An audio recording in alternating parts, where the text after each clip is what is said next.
mwema katika wakati. Ndugu zangu wapendwa wa Kristo, kama nilivyotoa utangulizi katika misa takatifu tunaanza leo, tunaadhimisha sherehe ya mwili na damu takatifu sana ya Bwana wetu Yesu Kristo. Ni sherehe ambayo tunaadhimisha kati ya nguzo za imani yetu Katoliki na vile utambulisho wetu sisi kama Wakatoliki.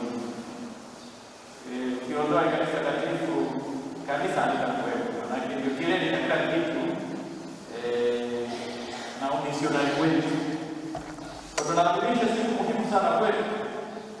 Chenyewe tunaadhimisha siku ile Alhamisi Kuu, lakini mama kanisa ametoa rasmi siku ya leo tuweze kuadhimisha kwa utulivu na tuweze kutembeza Bwana wetu Yesu Kristo katika mitaa yetu. Katika sherehe ya leo, mambo matatu muhimu tunayoyaadhimisha. Kwa maana nyingine tunaweza kusema katika sherehe moja kuna sherehe tatu huko ndani. Tunakiadhimisha kwanza, cha kwanza ni sadaka ya Ekaristi. Ni sadaka. Wanasema Ekaristi ni sadaka. Na kuna wimbo wa Ekaristi ni sadaka. Ekaristi ni Yesu rafiki. Ni sadaka. Unaposoma katika Injili ya Yohane sura ya 15 aya 12 mpaka 17, Bwana wetu Yesu Kristo anasema amri mpya ndio hii: mpendane kama nilivyowapenda ninyi. Hakuna mtu mwenye upendo mwingi kama huu wa mtu kutoa uhai kwa ajili ya rafiki zake. Na anaendelea kule mwishoni kabisa kule, anaendelea, siwaiti ninyi tena watumwa, ninyi ni rafiki, kwa sababu nimewaeleza yote ambayo nimesikia kutoka kwa Baba yangu na mnafahamu kila kitu. Mtumwa hajui mambo haya, ni rafiki anajua mambo ya ndani. Na anaelezea vile vile kwamba si mwanadamu aliyemtuma yeye, ila ni yeye aliyemtuma mwanadamu ili aende azae matunda mema. Na mwishoni mwa eneo hili anasema, na waamuru ninyi mpendane. Upendo wa sadaka. Kwa sababu hiyo tunaadhimisha sherehe ya mwili na damu ya Kristo. Tunaadhimisha vile vile sherehe ya sadaka hii ya ambayo ni kanisa sadaka. Kwa hiyo kumpenda mwenzako na kumpenda Mungu ni upendo wa sadaka. Tunampenda Mungu kwa moyo wote, kwa akili zote, yote na nguvu yote, kujitoa kwake bila kujibakiza, kumpenda jirani kama nafsi yetu. Tukiona hapa bado kigezo kikubwa, Waingereza wanasema standard ya yote ya upendo huu ni kwamba mwanadamu huyu ni sura na mfano wa Mungu, bado ni Mungu mwenyewe ambaye ni standard yetu. Kwa hiyo tunaadhimisha sadaka ya Ekaristi, lakini pia tunaadhimisha sakramenti ya Ekaristi. Tunajua kwamba ni alama wazi, ni sakramenti ambayo inambeba yule ambaye ni chemchemi ya neema zote, chemchemi ya uhai wetu, Bwana wetu Yesu Kristo. Tunaadhimisha sakramenti ya Ekaristi Takatifu. Tulijua kwamba Ekaristi Takatifu ndipo tunapokutana na Yesu mwenyewe, Yesu Kristo mzima katika maumbo ya mkate na divai. Haya maumbo haya ni alama muhimu, lakini ibada ambayo tunakutana na Yesu kwa namna ya pekee tunaikumbuka sana karamu ya mwisho. Bwana wetu Yesu Kristo alisema, "Twaeni mwili wangu, twaeni hii damu yangu." Na wakati huo mfanye haya yote kwa ukumbusho wangu. Akaanzisha vile vile katika sherehe hiyo ya karamu ya mwisho daraja takatifu. daraja la huduma ambao watahudumia kanisa. Na katika hili tunaona vile kwamba kuhani anapoadhimisha misa, ni kuhani huyu ambaye anakuwa ni Yesu mwingine, ni kuhani huyu ambaye anaiendeleza ile sadaka ya msalaba. Kwa hiyo unajua kwamba tunakumbuka Ijumaa Kuu, na wakati huo tunakumbuka Pasaka. Yote haya, kwa hiyo huyu kuhani ndiye anayemleta Yesu Kristo katika anamleta Yesu Kristo katika familia zetu, anamleta Yesu Kristo katika jamii yetu na katika ulimwengu kupitia mikono yake. Kwa sababu hiyo tunaadhimisha sakramenti ya Ekaristi ambayo ni muhimu kwetu na ni uhai wetu na ni nguvu yetu na vile vile ni afya yetu, kwa sababu tunakutana na yeye mwenyewe Yesu Kristo.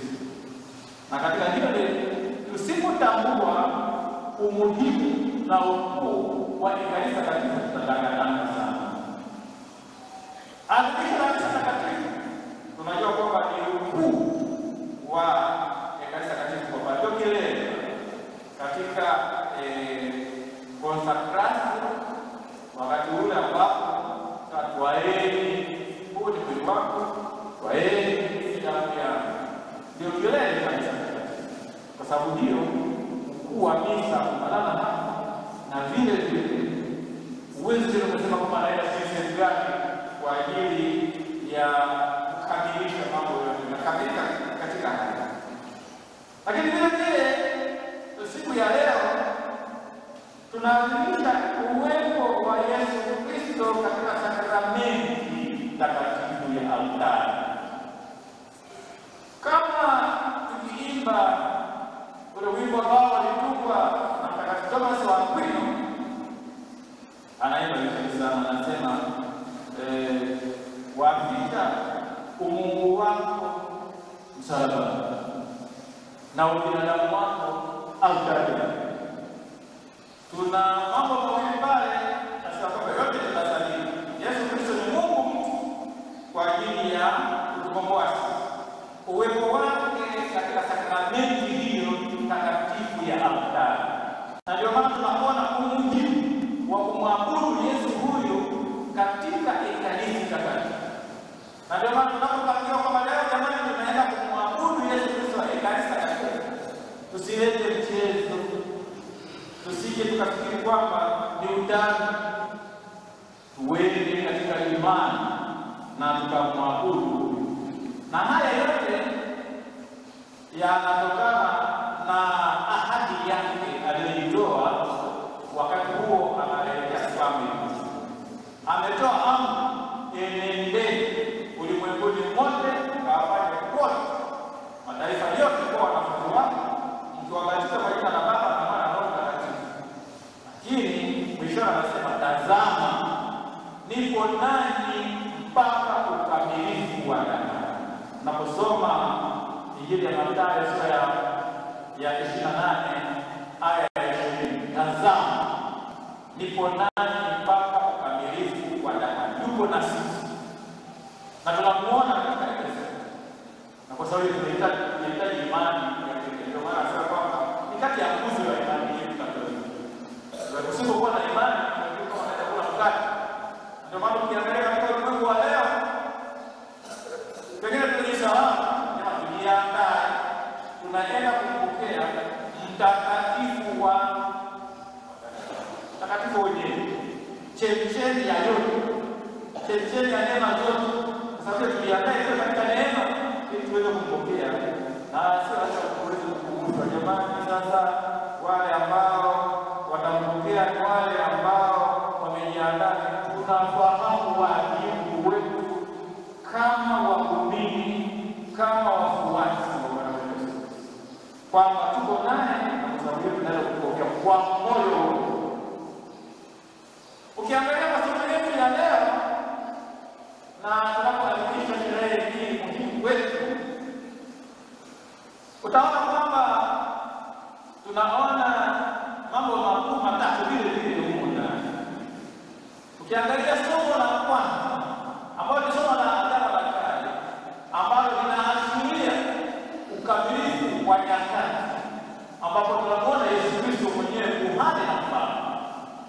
tunakutana na mfalme wa Salemu.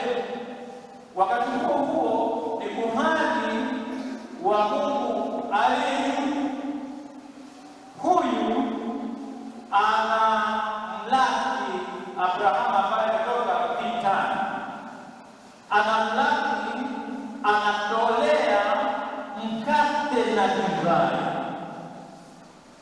na huyu anayetolea haya ni kiashiria kabisa ya huyu Yesu atakayetoa haya mwili wake na damu yake kwetu sisi katika ukamilifu wa nyakati. Na ndio maana tunaiona katika mambo kwamba Ekaristi ni baraka, kama tulivyosikia katika somo la kwanza. Akambariki Ibrahimu, akatoa mkate na divai, akambariki Ibrahimu. Ni baraka.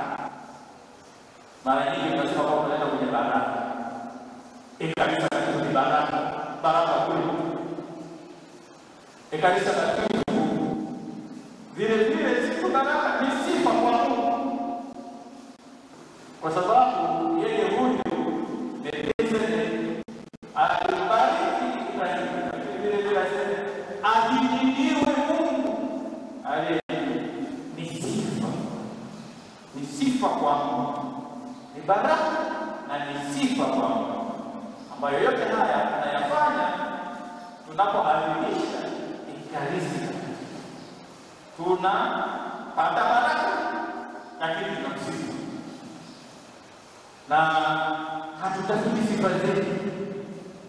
Na ndio maana tunapomwendea pale, tunamwendea kwa unyenyekevu wote, tukianguka chini, tukisifu, ili atubariki na sisi tuendelee kumsifu daima, tuweze kutakatifuka daima. Katika somo hilo tunaona Ekaristi takatifu ni baraka na vile vile ni sifa kwa Mungu. Lakini tunapoenda katika somo la pili, tunaona Ekaristi ni ukumbusho wa kile alichofanya Bwana wetu Yesu Kristo katika karamu ya Mungu.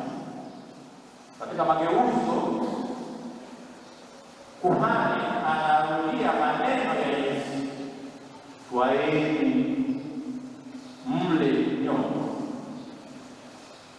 twaeni mnywe nyote, fanyeni hivi kwa ukumbusho wangu. Kwa hiyo tunaona Ekaristi ni ukumbusho wa kile alichofanya Bwana wetu Yesu Kristo katika karamu ya Mungu. Aliadhimisha mara moja, na tunaendelea kuadhimisha sakramenti hiyo, sadaka hiyo mpaka leo. Paulo anakumbusha hayo yote na anaonyesha kwamba ni mapokeo haya ambayo ni maendeleo kutoka karamu ya mwisho mpaka kipindi chake hiki. Haya tunayofanya kwa yeye, huu ni mwili wangu, hii ni damu yangu, ni yale aliyoyafanya Yesu Kristo katika karamu ya mwisho. Kwa sababu hiyo ni ukumbusho wake, na tunaona haya katika mageuzo kwa maneno yale ambayo hana pia maneno ya Bwana wetu Yesu Kristo. Lakini tunaona Ekaristi takatifu ni chakula kwa umati wa watu. Kiangalia katika somo la Injili, sehemu ya kwanza Yesu anawafundisha watu, anawaponya watu, ambao ni sehemu muhimu sana hata katika maisha yetu ya leo, kati ya kuhani, kufundisha watu, kuwaponya watu. Na watu wana magonjwa mengi sana leo, magonjwa hayo ambayo mengine si wadudu wamewaingia mwilini mwao, lakini wengine wamechanganyikiwa kiroho, wengine wamechanganyikiwa kisaikolojia, wengine hawaoni tena njia. Hawa wote wanaweza kuonyeshwa njia. Anawalisha kwa neno lake, na baada ya kuwalisha kwa neno lake anawaponya kwa mahangaiko walionayo, anawahurumia ili wawe huru. Katika Injili hiyo tunaona anawajaribu kwa mwape chakula, uende ukaribu kwa karibu, tutafanya nini? Wanahangaika, lakini katika hali yao kweli watashindwa kuisha umati. Hili Yesu Kristo mwenyewe anayewalisha. Kwa anawalisha badala lake. Cha kwanza, baada ya kuwalisha badala lake, anawaponya mwili na roho. Alafu anawalisha sasa kwa mwili na damu. Sasa hapa tunaona aliweza kufanya muujiza huo wa mikate mitano na samaki wawili, umati ukana. Tunaambiwa katika Injili walikuwa wanaume 5,000, na maana kwamba wanawake hawakuwepo, ila wanawake walihesabiwa hapa, lakini walikuwa zaidi ya, na wote hawa wakaketishwa katika vikundi hivyo, lakini walikula wakasaka. Na kwa sababu hiyo yote haya ni sheria inayoonyesha Ekaristi Takatifu. Ekaristi Takatifu ni chakula cha umati wa watu, chakula cha wewe, chakula cha kiroho, anatulisha na kuimarisha. Na katika haya tunaona vile vile kwamba Ekaristi ni fumbo la imani yetu, ni fumbo la matumaini yetu, ni fumbo la mapendo yetu. Tuko katika mwaka wa Jubilei huu. Tukiwa katika mwaka wa Jubilei huu, Jubilei kuu, tukiwa tunaadhimisha Jubilei hii ya ukombozi wetu, miaka 2025 iliyopita, Yesu Kristo alikuwa kati yetu, tulikombolewa kwa damu yake. Na kauli mbiu ya adhimisho la Jubilei hii ni mahujaji wa matumaini, mahujaji wa matumaini. Na wakati huo bado tunakumbushwa kwamba tumaini halitahayariki. Na ndio maana tunapata katika Ekaristi Takatifu ni fumbo la imani yetu, fumbo la matumaini yetu, fumbo la mapendo yetu. Kwa nini tunaadhimisha? Kwa sababu Yesu alisema hivyo, fanyeni hivi kwa ukumbusho wangu. Fanyeni haya yote kwa ukumbusho wangu. Na ndio maana katika hili tunaona majina mengi sana yanatolewa katika Ekaristi Takatifu. Kwanza ni Ekaristi. Ni Ekaristi Yesu alijitoa mwenyewe bila kujibakiza kwa ajili ya ukombozi wetu. Lakini vile vile ni karamu ya Mungu, ambapo Yesu Kristo mwenyewe aliadhimisha na wanafunzi wake kabla ya kuteswa kwake. Lakini vile vile ni komunio takatifu, kwamba tunapopokea tunakuwa wamoja pamoja na Kristo na sisi wenyewe. Komunio, tunakuwa kitu kimoja tunaposhiriki. Lakini sisi vile vile tunasikia misa takatifu, na katika misa takatifu tunapewa utume.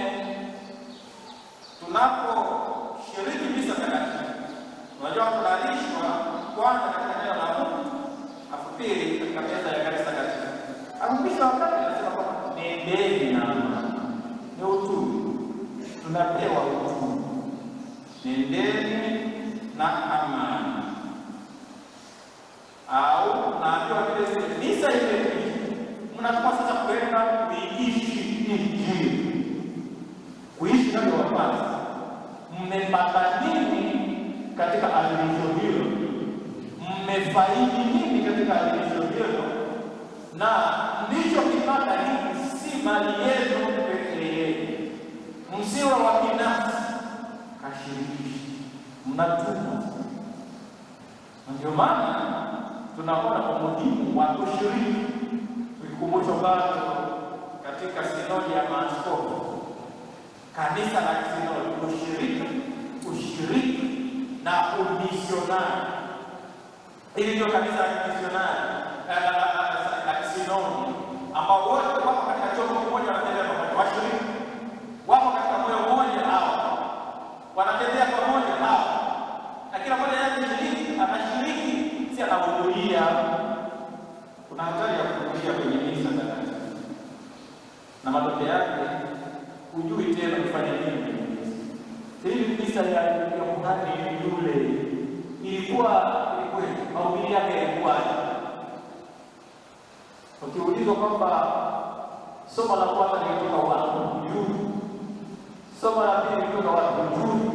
Kwa sababu huko ndani ya kanisa kuna ota ndogo. Unafikiria biashara.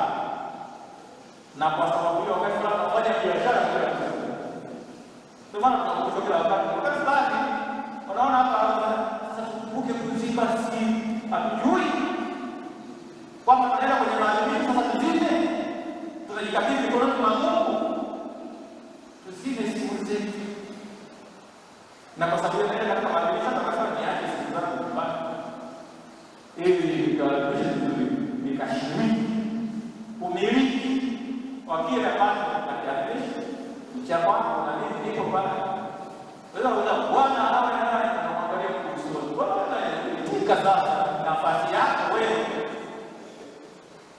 Bwana awe naye. Na kama ukajisahau Bwana awe naye. Awe rohoni mwako. Maana wewe unakataa. Wewe umesahau kwamba unapenda na awe. Maana ukisema awe rohoni mwako, unataka awe kwako. Awe rohoni mwako. Tunaenda hivi haya. Unaona watu wanaenda kukomunika na wewe umejipanga. Mwili wa Kristo ndiye amina. Useme amina.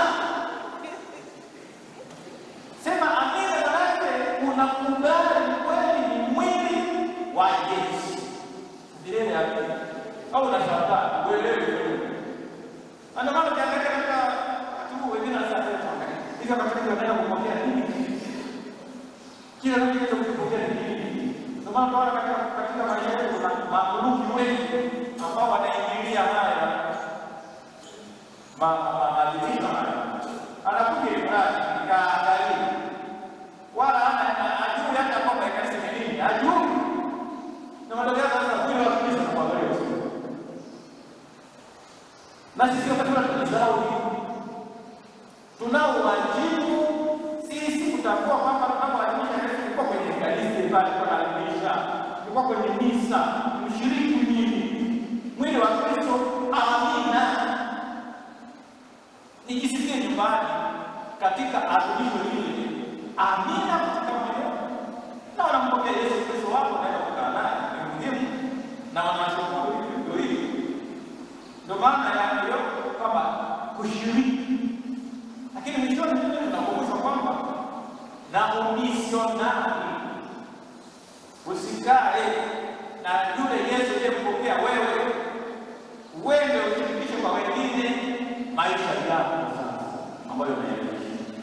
Ndio maana tunaposoma katika Injili ya Yohana 7:12-17 sio na watu mwende mkazae na matunda haya yadumu.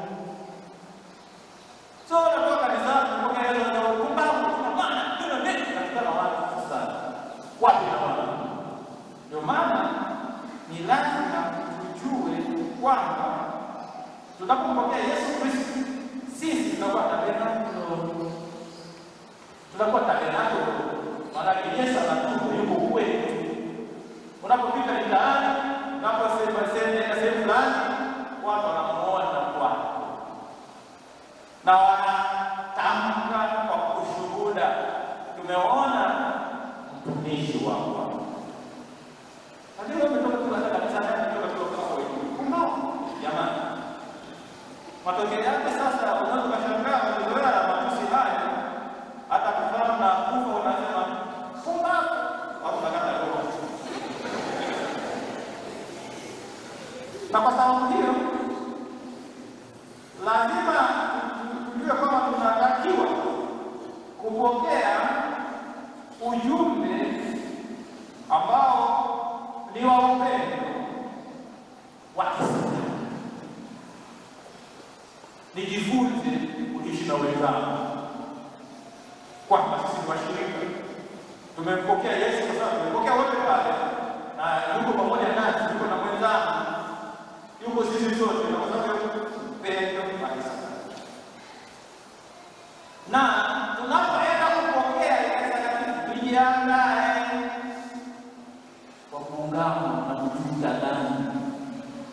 zile ambazo tumetenda. Tujiandae, tusijiendee kama nilivyosema, vile ndio tayari kwamba sisi tunapopokea tumekuwa tabernakulo,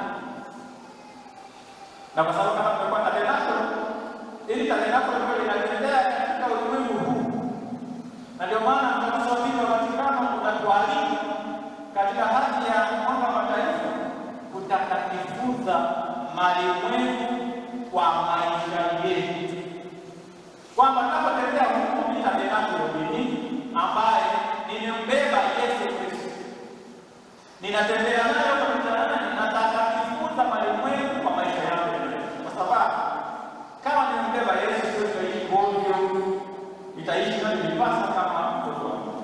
Lakini pamoja na hayo nambeba Yesu, lakini kwa upande mwingine vile sibebi tu Yesu na vile vile na ninapeleka kwa watu, kwa sababu hiyo naongea na watu na tunamshuhudia kwa maisha yake. Ukiangalia familia yangu ni ya Kiekaristi, watu wakija wanaona ni familia ya Kiekaristi. Ukiangalia katika kazi ninapofanya kazi ya Kiekaristi, sina udanganyifu, si mlaghai, sitafuti rushwa, nafanya na kutenda haki. Ni maisha ya Kiekaristi. Ninapoenda kanisani ni maisha ya Kiekaristi, ninaonekana kabisa na maisha yangu ya Kiekaristi. Lakini ninapokutana na wenzangu, ninashirikiana, maneno yangu ni ya Kiekaristi, matendo yangu ni ya Kiekaristi, salamu zangu ninazozitoa ni za Kiekaristi.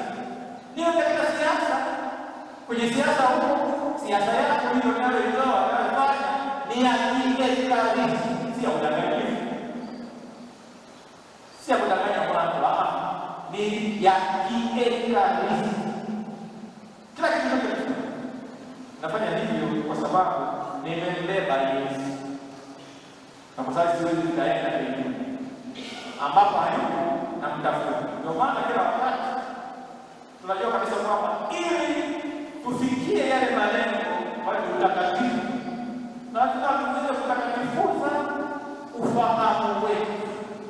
Tufahamu masali kwamba Yesu Kristo huyu tunayemfuata, tufahamu maneno yake, tufahamu maagizo yake, ili tuishi inavyotakiwa kutakatifuza ufahamu wetu. Kwa sababu hizo kachanganya ufahamu wetu na mambo mengine, tutakatifuze utashi wetu ili tuchague yale yanayofaa kwa ajili ya maisha yetu ya kiroho na maisha yetu ya kibinadamu, katika mahusiano, katika jamii na popote. Kutakatifuza utashi, tutakatifuze mioyo yetu, kwa sababu moyo ni alama ya upendo. Kutakatifuza upendo, kuondoa ubinafsi, kuondoa chuki, kuondoa fitina, kuondoa tamaa mbaya ambayo inatutawala. Kwa sababu hiyo tuweze kutakatifuza moyo wako, ndipo hapo naweza kuanza safari yako vizuri kumwendea Yesu Kristo basi. That's the story. Ukimwangalia Yesu Kristo wakati fulani anasema hivi ni kweli. Ukiangalia pale msalabani amesulubiwa na watu wawili, mmoja kulia mmoja kushoto. Huyo mmoja anamwambia kama wewe ni mwana wa Mungu, jishushe hapo, utushushe na sisi. Mwingine akule anasema Yesu, wewe umefanya kwa Yesu kukubalika ufalme wako, hakika utakuwa na katika ufalme. Kirahisi. Sasa usipomfahamu ni Yesu anasahau yale aliyotendeka. Alafu yuko msalabani, wamempigilia, wamemtemea mate, wamemweka, wamefika taji la miiba. Sasa hapa wasamehe, hawajui wanendao, wasamehe, hawajui. Manake na sisi tunafanya, yaani tutembee katika vitendo. Tutembee ndio maana tutakatifuze ufahamu, tutakatifuze utashi wetu, tutakajifunze vile vile mioyo yetu, ndipo tunaweza tukaishi vizuri inavyotupasa kama wafuasi na watoto wa Yesu